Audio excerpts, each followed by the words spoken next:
Good morning, everyone. The opening instruction of this week's Torah portion is to Aaron the high priest to kindle the lights of the candelabra of the menorah each and every day in the temple.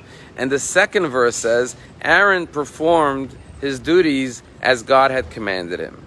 And Rashi asks, is it necessary to say that he performed his duties? Of course he performed his duties. Why would Aaron not perform his duties? If God instructed him to do it, it's obvious that he lit the menorah every day as commanded. And so Rashi answers with two words. Rashi says it's teaching us the praise of Aaron, Shelo Shina, that he did not deviate from the instructions. And the question is, what does that mean, that he didn't deviate? I'd like to offer three of many interpretations. The first interpretation is that when you do something once, it's very easy to follow the exact instructions. But when you do it day in, day out, sometimes we begin to deviate. And therefore the Torah tells us that even though this was a daily task for Aaron, he never deviated from the instructions.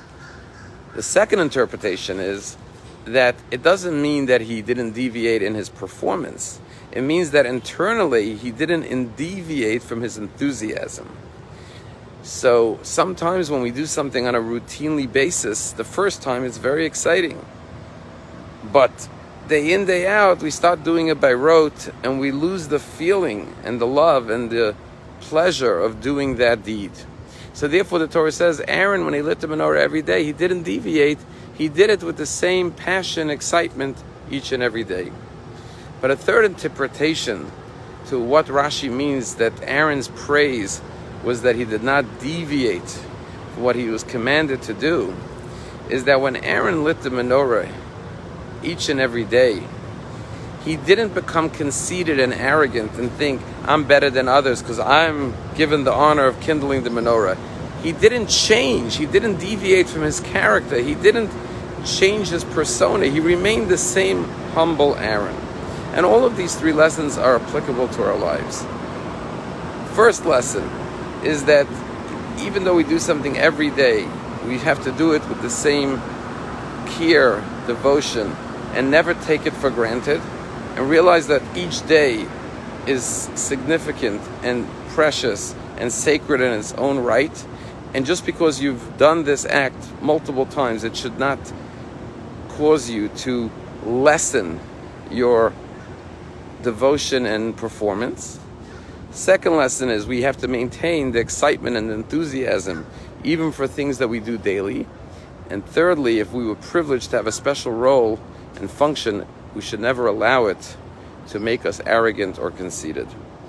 There's a story told. There was a conference of scientists in NASA, and they were discussing hypothetical questions. And one of the hypothetical questions was, imagine if NASA wanted to send a spaceship to the closest star, which is Alpha Centauri, which is light years away. It would take tens of thousands of years to send a spaceship there. So they were discussing all the hypotheticals.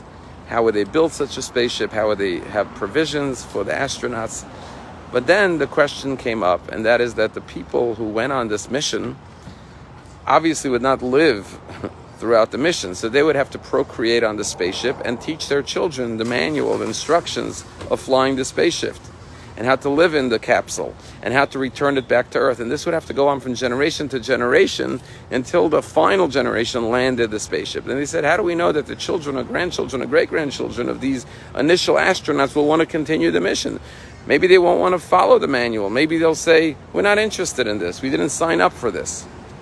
And as they were discussing this, they turned to this one scientist at the conference. His name was Professor Velvel Green, who was a religious Jew wearing a kippah, a yarmulke, and tzitzis, and he had a beard.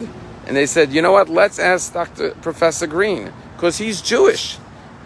How did the Jews manage to pass on their vision, their instruction manual, which is the Torah, for thousands of years, hundreds of generations from parents to children? How is it that they've managed to inspire multiple successive generations to carry on the vision and the mission statement given at Sinai, which is to keep the Torah and the mitzvot?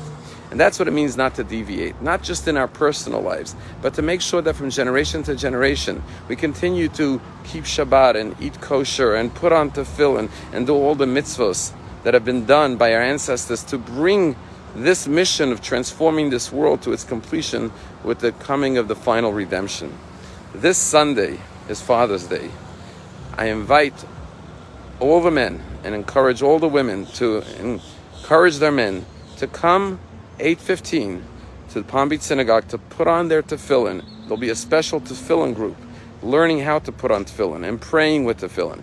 And then a special Father's Day breakfast that all the wives and the children are invited to come to celebrate Father's Day and to remember that just like being a father is a privilege, an honor, and a responsibility, being a Jewish father has special privileges, responsibilities associated with it. And we must make sure that as a father or as a mother, we teach our children not to deviate, but to carry forth God's mission for the Jewish people and all of humanity.